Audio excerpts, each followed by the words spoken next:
மச்சம் ஒன்ன பார்த்து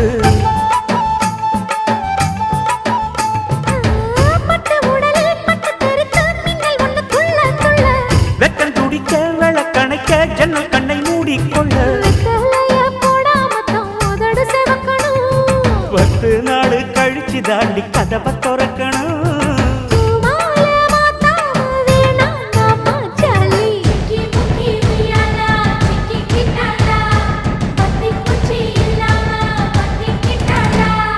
மச்சாங்கிட்ட முந்தானைய தந்து வப்பாள்